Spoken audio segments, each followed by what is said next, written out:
Dodo bird facts. The dodo, Raphus cucullatus, an extinct flightless bird, was confined to Mauritius, an island in the Indian Ocean to the east of Madagascar. The Rodriguez solitaire, which went extinct as well, was the dodo's closest genetic relative.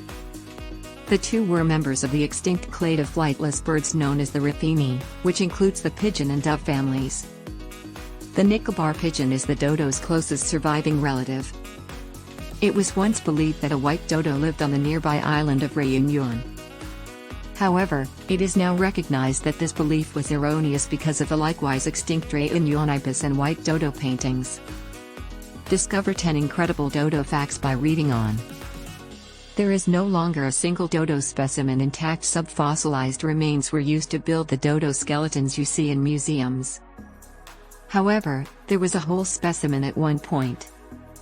In the 1680s, John Trediscant donated the bird specimen to the Oxford University Natural History Museum. The museum burned the rest of the bird on January 8, 1755, due to severe decay, not realizing that it was the last complete specimen in the world. Today, only the head, which still has soft tissue, and the foot are left. Dodos had two cousins that also went extinct. One of the extinct cousins of the dodo was the solitaire, aka the Pizophaps solitarius. This was a flightless bird about the size of a swan that only existed on the island of Rodriguez. It was distinguished by its long neck and brown and gray plumage. The fact that it was so infrequently seen alongside other birds inspired its name. Sadly, its extinction occurred by the 1760s. The second extinct cousin was the white dodo of Réunion, or Dodus bourbonicus. This was a yellowish-white bird with black wingtips. John Taden, an English sailor, first described this bird in a written description published in 1614 and republished in 1626. He described it as a giant fowl of the bigness of a turkey. He said it was very fat and so short-winged that they were unable to fly. John added that there were so many of the birds in the islands that 10 sailors could gather enough food in a day to feed 40 of them.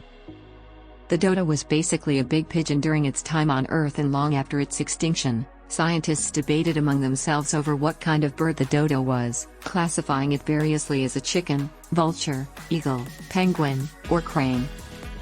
Some experts disagreed, thinking the bird was more like young pigeons.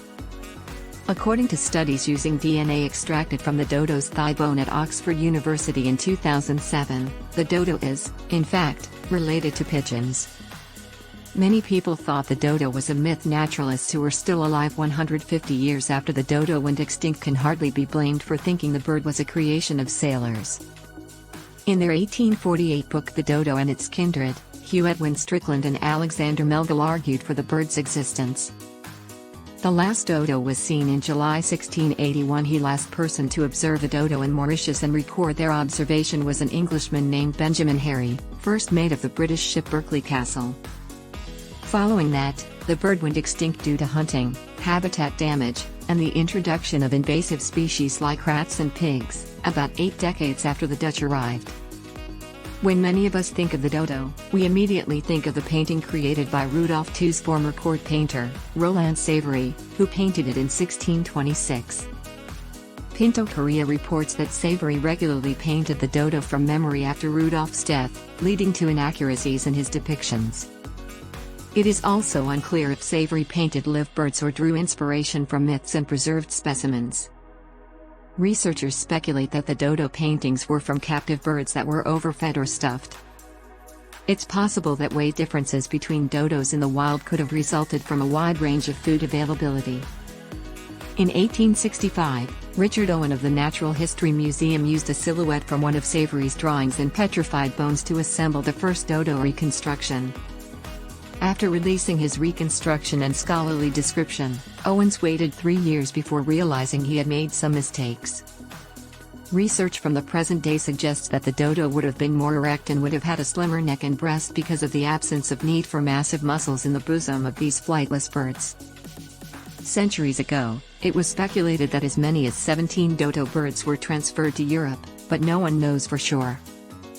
An avian paleontologist, Julian Penderhume of London's Natural History Museum, estimates that only 1 to 2 likely survived the trip. It is possible that Admiral Jacob Cornelius van Neck brought the first one to Europe in 1600 when he delivered a specimen to Prague for Habsburg Rudolf II, the Emperor of Austria and King of Hungary and Bohemia at the time.